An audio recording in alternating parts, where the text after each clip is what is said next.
آداب، یہ آکاشوانی سری نگر ہے۔ اب آپ محمود احمد خان سے خبریں سنیے۔ پہلے آج کی سرخیوں پر ایک نظر۔ جموں کشمیر میں دہشت گردی کے خلاف زیرو ٹالرنس کی پالیسی پر کار بند رہنے کی سیکیورٹی ایجنسیوں کو مرکزی وزیر داخلہ کی ہدایت۔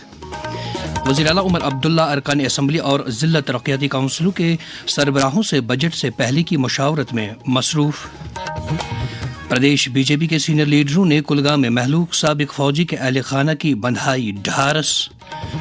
اور دلی میں 70 رکنی اسمبلی کے لیے قریب 58% شرح کے ساتھ اسمبلی چناؤ اختتام پذیر۔ اب خبریں تفصیل سے۔ مرکزی وزیر داخلہ امت شاہ نے سیکیورٹی ایجنسیوں کو جموں کشمیر میں دہشت گردی کو ہرگز برداشت نہ کرنے کی پالیسی اختیار کرنے کی ہدایت دی ہے۔ آج نئی دلی میں دوسرے روز بھی جموں کشمیر کی سیکیورٹی صورتحال کا جائزہ لینے کی غرض سے منعقدہ اعلیٰ سطح کی ایک میٹنگ میں وزیر داخلہ نے کہا کہ نریندر مودی کی قیادت والی سرکار یوٹی سے دہشت گردی کا قلع کما کرنے کے لیے پرعزم ہے۔ میٹنگ میں لیفٹیننٹ گورنر منوج سنہا، داخلہ سیکریٹری گووند موہن، جموں کشمیر کے چیف سیکریٹری اور ڈی جی پی نیز آئی بی کے ڈائریکٹر اور دیگر سینئر متعلقہ افسران اور عہدیدار بھی موجود تھے۔ امت شاہ نے دہشت گردی اور دراندازی کے واقعات نیز دہشت گرد تنظیموں میں نوجوانوں کی شمولیت میں نمایاں کمی کے لیے سلامتی ایجنسیوں کی سراہنا کی۔ امت شاہ نے کہا کہ منشیات کا نیٹ ورک دراندازوں اور دہشت گردوں کو مدد فراہم کرتا ہے۔ انہوں نے اس لعنت کو جڑ سے اکھاڑ پھینکنے کے لیے ٹھوس اقدامات کرنے پر زور دیا۔ وزیر اعلیٰ عمر عبداللہ آج ارکان اسمبلی اور ضلع ترقیاتی کونسلوں کے سربراہوں کے ساتھ بجٹ سے پہلے کا صلاح مشورہ کر رہے ہیں۔ وزیر اعلیٰ کے پاس خزانے کا محکمہ بھی ہے۔ عمر عبداللہ 3 مارچ سے شروع ہونے والے اسمبلی اجلاس میں اپنا پہلا بجٹ پیش کریں گے۔ ہمارے نمائندے نے خبر دی ہے کہ عمر عبداللہ آج اننت ناگ، بڈگام، کٹھوا اور سامبا ضلع کے ارکان اسمبلی اور ضلع ترقیاتی کونسلوں کے سربراہوں سے تبادلہ خیال کر رہے ہیں، جبکہ کل وہ بارہمولہ، کلگام، رامبن اور ادھمپور کے اسمبلی ارکان اور ضلع ترقیاتی کونسلوں کے سربراہوں سے بجٹ مشاورت کریں گے۔ محکمہ زرعی پیداوار اور دیہی ترقیات کے وزیر جاوید احمد ڈار نے کہا ہے کہ سرکار شعبہ باغبانی کے فروغ کے علاوہ باغ مالکان اور میوہ جات سے جڑے تاجروں کی بہبودی کے لیے پرعزم ہے۔ وہ فروٹ منڈی نروال کے دورے پر تھے، جہاں انہوں نے فروٹ ٹریڈرز ایسوسی ایشن جموں کے ارکان سے بات کی۔ اس موقع پر ہارٹیکلچر سیکٹر کو مضبوط کرنے اور میوہ کے کاروباریوں کو درپیش مشکلات کے معاملے پر بات چیت کی گئی۔ شمالی کشمیر کے deputy inspector general of police Maqsood Uz-Zaman نے آج بانڈی پورہ کا دورہ کر کے ضلع کی سلامتی اور امن و قانون کی صورتحال کا جائزہ لیا۔ انہوں نے کشن گنگا پن بجلی پروجیکٹ کا بھی دورہ کر کے پروجیکٹ کے موجودہ سیکیورٹی گرڈ کا معائنہ کیا۔ ضلع پولیس ہیڈ کوارٹر پر منعقدہ میٹنگ میں انہوں نے بانڈی پورہ میں امن و قانون کی صورتحال کو بنائے رکھنے میں ضلع پولیس کی سراہنا کی۔ پردیش بی جے پی کے کچھ سینئر لیڈروں نے آج کلگام میں محلوک سابق فوجی منظور احمد وگے کے گھر جا کر ان کے اہل خانہ کی ڈھارس بندھائی، جسے سوموار کے روز ایک حملے میں ہلاک کیا گیا۔ حملے میں اس کی اہلیہ اور بھتیجی بھی زخمی ہوئی ہیں۔ پردیش بی جے پی کے صدر ست شرما نے اس موقع پر کہا کہ اس بہیمانہ ہلاکت میں ملوث قصورواروں کو ہرگز نہیں بخشا جائے گا۔ جو بھی یہاں کا واتاورن خراب کرنا چاہتے ہیں کسی بھی قیمت کے اوپر وہ بخشے نہیں جائیں گے، اور اس ویر کی شہادت جو ہوئی ہے وہ بھی جو ہے وہ بیکار نہیں جائے گی۔ جموں کشمیر اسمبلی میں حزب اختلاف اور B J P leader Sunil Sharma نے پارٹی کی طرف سے متاثرہ کنبے کے لیے ہر ممکن مدد کی یقین دہانی کرائی۔ ابھی ہم کلگام منظور واگے صاحب کے گھر شوق پرکٹ کرنے جا رہے ہیں۔ پارٹی کی طرف سے بھی یہی ہدایت ہے اور ان کو جتنی ہم مدد کر سکیں وہ کریں گے، سانتونا دیں۔ پردیش بی جے پی کے سابق صدر رویندر رینا نے واقعے پر تبصرہ کرتے ہوئے کہا کہ امن کے دشمن انسانیت کے دشمن ہیں۔ یہاں کے جو امن کے دشمن ہیں، انسانیت کے دشمن ہیں اور کشمیریت کے جو دشمن ہیں، انہوں نے بہت بڑا گناہ کیا ہے۔